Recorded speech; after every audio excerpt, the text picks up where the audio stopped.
Hello students, I welcome to all of you in this session related subject of thermal engineering 2. We have covered or finished the first chapter which is IC engine. Now we shift our gear into the second chapter which is alternative fuels. Uh, in this chapter we discussed about uh, fuel used in IC engine. Generally most three types of fuel generally used in IC engine. One solid, second gaseous fuel, and uh, liquid fuel, right? And we in this chapter we why do we need alternate fuels and different types of alternate fuels such as CNG, LPG, hydrogen gas, okay, liquefied petroleum gas. So we will discuss these fuels in subsequent session, but today we see the concept of alternative fuel. तो બર્તન વૈકલ્પિક બર્તનો alternative fuels. તો introduction. બર્તન એટલે fuel એવો પદાર્થ કે જેના દહન દ્વારા ઉષ્મા ઉર્જા પ્રાપ્ત થતી હોય, રાઈટ. જનરલી આપણે જેનાથી ઉષ્મા ઉર્જા આપણને પ્રાપ્ત થતી હોય તેને આપણે કહીશું ફ્યુલ. ફોર એક્ઝામ્પલ આપણે કોલ લઈએ, કોલસો, તો એને આપણે દહન કરવાથી એમાંથી આપણને ઉષ્મા ઉર્જા મળે છે, તો એને કહે છે ફ્યુલ. દહન કમ્બશન અત્યંત ઝડપી ઉષ્માક્ષેપ એક્સોથર્મિક રાસાયણિક પ્રક્રિયા છે. કમ્બશન દહન એ એક્સોથર્મિક રિએક્શન, એક્સોથર્મિક રાસાયણિક પ્રક્રિયા છે, રાઈટ. જ્યારથી આગ ઉત્પન્ન કરવાની પદ્ધતિની શોધ થઈ ત્યારથી આજ દિન સુધી વિવિધ પ્રકારના બર્તનોનો ઉપયોગ થતો આવ્યો છે. ઓકે, એટલે મોટા ભાગના હેતુમાં બર્તનનું નિયંત્રિત દહન અત્યંત જરૂરી છે, રાઈટ. જે આપણને ફ્યુલ યુઝ કરીએ છીએ એનો કંટ્રોલ, એને દહનનું કંટ્રોલ ખૂબ જ જરૂરી છે. પદાર્થ ચોક્કસ પ્રકારના ભૌતિક, રાસાયણિક તેમજ દહન પ્રક્રિયા સંબંધિત ગુણધર્મો ધરાવતો હોય તો જ બળતણ તરીકે સ્વીકૃત થાય છે, બરોબર. એટલે ભૌતિક રીતે, એટલે ફિઝિકલી, દેન કેમિકલી, રાઈટ. આ બધા પ્રત્યે સુટેબલ પ્રોપર્ટી ધરાવતો હોય તો જ તેનો બળતણ તરીકે ઉપયોગ સ્વીકૃત છે. ઓકે, જો નીચેના ગુણધર્મો દર્શાવ્યા છે કે કોઈ પણ ફ્યુલ હોય એમાં નીચેના ગુણધર્મો દહન માટે જરૂરી છે. એક ઉચ્ચ ઉર્જા ઘનતા, દહનની સારી ગુણવત્તા, રાઈટ. ઉચ્ચ કક્ષાનું ઉષ્મીય સ્થાયીપણું, રાઈટ. દહન બાદ રહી જતા પદાર્થોની અલ્પ માત્રા, વપરાશની પદ્ધતિ માટે સુયોગ્યતા, સલામત દહન પ્રક્રિયા, ઓકે. બિનઝેરીપણું એટલે આફ્ટર ધ કમ્બશન એમાં જે પોલ્યુશન, ઓકે, ઝેરીપણું ના આવવું જોઈએ અથવા યુઝ દરમિયાન ઝેરીપણું ન આવવું જોઈએ. નિમ્ન પ્રદૂષણની માત્રા, ઓકે. હેરફેરમાં સુગમતા, ઓકે. એટલે ટ્રાન્સપોર્ટ કરીએ આપણે એક જગ્યાએથી બીજી જગ્યાએ તો હેરફેરમાં પણ સુગમતા હોવી જોઈએ. યોગ્ય સમય સુધી સંગ્રહી શકાય તેવી ક્ષમતા, રાઈટ. તો આ બધા જ ગુણધર્મો એક ફ્યુલમાં હોય તો એનો આપણે બળતણ તરીકે સ્વીકૃતિ કરીએ છીએ. તો વિવિધ પ્રકારના બળતણોને મુખ્ય ત્રણ ભાગમાં વર્ગીકૃત કરવામાં આવે છે. એક ઘન, જેમાં લાકડું, કોલસો, બાયોમાસ વગેરેનો સમાવેશ થાય છે. સેકન્ડ છે લિક્વિડ ફ્યુલ, જેમાં kerosene, petrol, diesel, vegetable oil વગેરે, રાઈટ. તો જેટલા પણ લિક્વિડ સ્વરૂપે બળતણો હોય છે એ આપણે એનો લિક્વિડ ફ્યુલ્સ કહીશું, જેમાં કેરોસીન છે, પેટ્રોલ છે, ડીઝલ છે, એને લિક્વિડ ફ્યુલ કહીશું. અને ફાઇનલી વાયુ, જેમાં એલપીજી છે, સીએનજી છે વગેરે. તો આને આપણે વાયુ ગેસ બળતણ તરીકે ગેસીસ ફ્યુલ કહીશું. ઓકે, આ વિષયના અભ્યાસક્રમને ધ્યાનમાં રાખીને according to design of our syllabus, right, IC એન્જિનના સાપેક્ષમાં વિવિધ બળતણનું વિશિષ્ટ સ્વરૂપે વૈકલ્પિક બળતણનો અભ્યાસ કરવાનો હોવાથી ઘન બળતણ વિશે અત્યંત ટૂંકમાં માહિતી મેળવીશું. Okay, in this chapter we will focus on liquid fuel as well as gaseous fuel, more on liquid and gaseous fuel, but we discuss little bit about solid fuels. Why we do not use the solid fuels, right?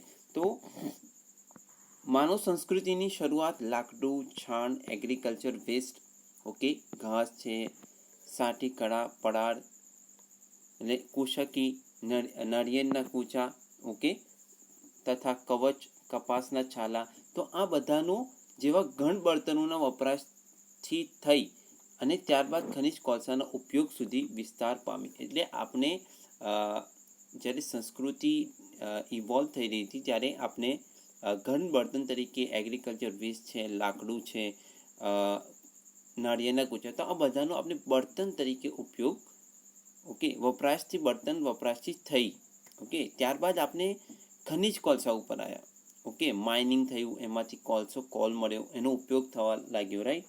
તો ઔદ્યોગિક ક્રાંતિની શરૂઆતના લાંબા સમયગાળા સુધી external combustion એન્જિનના પ્રચલિત વપરાશને કારણે ઘન બળતણ વધુ પ્રમાણમાં વપરાતા હતા.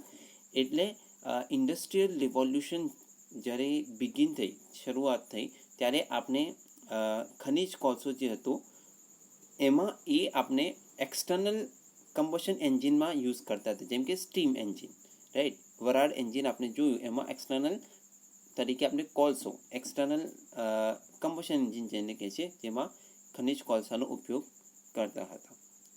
એનો વપરાશ પણ ઘણો હતો, ઓકે. પરંતુ ટેકનોલોજીના વિકાસ અને અનુભવાતી પ્રકારની મુશ્કેલીઓના કારણે વ્યવહારમાં ઘન બળતણોનો વપરાશ ઓછો થતો ગયો, રાઈટ. જેમ જેમ ટેકનોલોજી ડેવલપ થતી ગઈ તેમ તેમ જે આ ઘન પદાર્થો બળતણ તરીકે વપરાતા હતા એની મુશ્કેલીઓના કારણે વ્યવહારમાં ઘન બળતણનો વપરાશ ઓછો થતો ગયો. આઈસી એન્જિનની કાર્યપદ્ધતિ ઘન બળતણનો વપરાશ માફક આવતો નથી. ઇન્ટરનલ કમ્બશન એન્જિનમાં આ માફક આવતું નથી. આઈસી એન્જિનમાં ઘન બળતણનો વપરાતા નથી, રાઈટ. તો સોલિડ ફ્યુલ્સ વપરાતા નથી આઈસી એન્જિનમાં, રાઈટ. તો સેકન્ડ, હવે બરોબર, સેકન્ડ હવે પ્રવાહી બળતણ. તો પ્રવાહી બળતણોનો ઉપયોગ માનવીએ ઘણા સૈકાઓ પહેલા શરૂ કર્યો હતો. પ્રવાહી બળતણનો ઉપયોગ ઘણા સૈકાઓ પહેલા માનવીએ શરૂ કર્યો હતો. એનો ઉપયોગ પ્રાચીન જગતમાં સામાન્ય રીતે રાંધવા માટે ઉષ્મા ઉર્જા મેળવવા, ઓકે, પ્રાચીન જગતમાં સામાન્ય રીતે રાંધવા માટે, રાઈટ, ઉષ્મા ઉર્જા મેળવવા માનવી લાકડાનો ઉપયોગ કરતો હતો, પરંતુ પ્રકાશ મેળવવા માટે મુખ્યત્વે વનસ્પતિજન્ય તેલ તથા વહેલ માછલીના તેલનો ઉપયોગ કરતો હતો, ઓકે. તો આ તો જસ્ટ વાત કરી છે કે ઉષ્મા ઉર્જા રાંધવા માટે સોલિડ ફ્યુલનો ઉપયોગ કરતો હતો, જેમ કે લાકડું, અને પ્રકાશ મેળવવા માટે મુખ્યત્વે વનસ્પતિજન્ય તેલ, રાઈટ, વનસ્પતિજન્ય તેલ હોય અથવા વહેલા માછલીના તેલનો ઉપયોગ કરતો હતો, રાઈટ. તો ઔદ્યોગિક ક્રાંતિના કારણે શોધાયેલ એન્જિનો ચલાવવા માટે પ્રમાણમાં વધુ પ્રવાહી બળતણોની જરૂરિયાત ઊભી થઈ, રાઈટ. જેમ મેં કીધું એમ પહેલાં કે ઇન્ડસ્ટ્રીયલ રિવોલ્યુશન થઈ ત્યારે એન્જિન, ઘણા મોટા પાયા ઉપર એન્જિનો ડેવલપ થયા, રાઈટ. જુદા જુદા મશીનરીઝ ડેવલપ થઈ, તો એને ચલાવવા માટે પ્રવાહી બળતણની જરૂરિયાત ઊભી થઈ. સદનસીબે તે જ સમયમાં પૃથ્વીના પેટાળમાંથી મળતા ખનિજ તેલની શોધ થઈ, રાઈટ. એ જ ટાઈમે પૃથ્વીના પેટાળમાંથી ખનિજ તેલની શોધ થઈ. માનવીએ પૃથ્વીના પેટાળમાંથી આ ખનિજ તેલ, ક્રૂડ ઓઇલ જેને કહે છે, બહાર કાઢવાની તથા તેમાંથી વિવિધ પ્રકારની વપરાશયુક્ત બળતણો છૂટા પાડવાની ટેકનોલોજી વિકસાવી, ઓકે. એટલે ક્રૂડ ઓઇલમાંથી જુદા જુદા પ્રોડક્ટ, જુદી જુદી પેદાશો, જુદી જુદી વપરાશયુક્ત બળતણો છૂટા પાડવાની ટેકનોલોજી પણ વિકસાવી, જે આપણે 10મા ધોરણમાં પણ ભણી ગયા છે. પૃથ્વીના પેટાળમાંથી મળતા ઘટ્ટ રંગના સ્નિગ્ધ તેમજ દુર્ગંધયુક્ત પ્રવાહી બળતણને ખનિજ તેલ, પેટ્રોલિયમ કહેવાય છે, ઓકે. ક્રૂડ ઓઇલ કહેવાય છે. જે ઘટ્ટ રંગનું હોય, સ્નિગ્ધ તેમજ દુર્ગંધયુક્ત પ્રવાહી બળતણને ખનિજ તેલ, ઓકે, કહે છે. ખનિજ તેલની રિફાઇનિંગ પ્રોસેસ દ્વારા જુદા જુદા તાપમાને નીચેના મુજબ ઘટકો છૂટા પાડવામાં આવે છે, રાઈટ. તો એમાં આપણે જે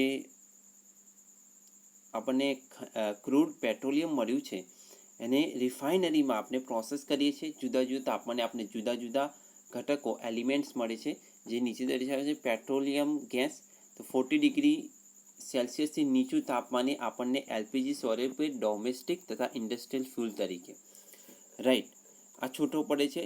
40 ડિગ્રી સેલ્સિયસથી નીચે તાપમાને એલપીજી સ્વરૂપે ડોમેસ્ટિક તથા industrial fuel. Second, petrol 40 degree Celsius to 170 degree Celsius તાપમાને ઓટોમોબાઈલ ક્ષેત્રે ફ્યુલ તરીકે. Then kerosene 170 degree Celsius to 250 degree Celsius તાપમાને ડોમેસ્ટિક તથા ઇન્ડસ્ટ્રીયલ ફ્યુલ તરીકે. ઓકે, એટલે 170થી 250 ડિગ્રી તાપમાન પહોંચે ત્યારે આપણને ડોમેસ્ટિક તથા ઇન્ડસ્ટ્રીયલ ફ્યુલ તરીકે આપણે એનો યુઝ કરીએ છીએ. 4 diesel oil 250 degree Celsius to 350 degree Celsius તાપમાન પહોંચે ત્યારે ઓટોમોબાઈલ ક્ષેત્રે ફ્યુલ તરીકે. જ્યારે આપણે પ્રોડક્ટ છૂટો પડે તો એ આપણને પ્રોડક્ટ ઓટોમોબાઈલ ક્ષેત્રે ફ્યુલ તરીકે યુઝ કરીએ છીએ. 5 fuel oil 350 degree Celsius to 400 degree Celsius તાપમાને બોઇલર્સ તેમજ ફર્નેસમાં ફ્યુલ તરીકે. જે મોટા બોઇલર્સ હોય છે એમાં આપણને અથવા તેમજ ફર્નેસ જે હોય એમાં ફ્યુલ તરીકે આનો ફ્યુલ ઓઇલનો યુઝ કરીએ છીએ, right. Than 6 residual oil.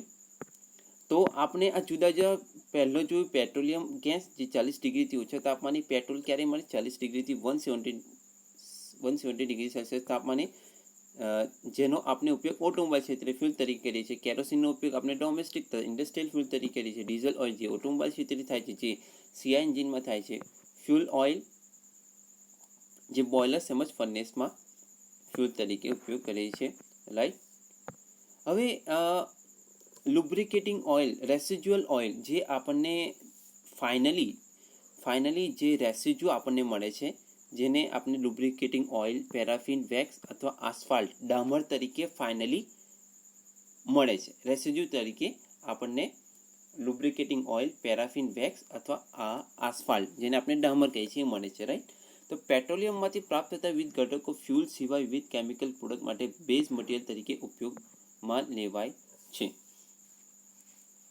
Okay, એટલે જે પેટ્રોલિયમમાંથી જે પ્રાપ્ત થતા વિવિધ ઘટકો છે એને ફ્યુલ સિવાય વિવિધ કેમિકલ પ્રોડક્ટ માટે બેઝ મટીરિયલ તરીકે ઉપયોગમાં લેવાય છે. ઓકે, આંતરિક દહન એન્જિનમાં મોટે ભાગે પેટ્રોલિયમમાંથી પ્રાપ્ત થતા પ્રવાહી બળતણો વપરાય છે, રાઈટ. જનરલી આઈસી એન્જિનમાં જે પેટ્રોલિયમમાંથી જે ક્રૂડ ઓઇલમાંથી જે પ્રવાહી બળતણ પ્રાપ્ત થાય છે એ જનરલી યુઝ કરીએ છીએ. વ્યાપારિક ધોરણે મુખ્ય 3 પ્રકારના પ્રવાહી બળતણો છે: બેન્ઝાઇલ, આલ્કોહોલ અને પેટ્રોલિયમ પ્રોડક્ટ્સ. એ જે રીતે ગેસિયસ ફ્યુલ વિશે થોડું અભ્યાસ કરીએ તો શુદ્ધતાની દ્રષ્ટિએ શ્રેષ્ઠ જણાતા વાયુ સ્વરૂપ બળતણો આઈસી એન્જિન માટે આદર્શ ફ્યુલ ગણાય છે, રાઈટ. શુદ્ધ સ્વરૂપે હોય, શુદ્ધતાની દ્રષ્ટિએ શ્રેષ્ઠ જણાતા વાયુ સ્વરૂપ બળતણો આઈસી એન્જિન માટે આદર્શ ફ્યુલ ગણાય છે, રાઈટ. એટલે ગેસિયસ ફ્યુલ આઈસી એન્જિન માટે આદર્શ ફ્યુલ ગણાય છે. પરંતુ ટ્રાન્સપોર્ટેશન અને સ્ટોરેજના પ્રશ્નોને કારણે પ્રવાહી ફ્યુલની સાપેક્ષે વાયુ સ્વરૂપ બળતણોનો ઉપયોગ ઓછો થતો હતો, રાઈટ. એનું ટ્રાન્સપોર્ટેશન અને સ્ટોરેજ, ઓકે, એને સ્ટોરેજ કરવા માટે મોટી ટેન્કો જોઈએ, રાઈટ. તો એના પ્રશ્નોને કારણે પ્રવાહી ફ્યુલની સાપેક્ષે વાયુ સ્વરૂપ બળતણનો ઉપયોગ ઓછો થતો હતો.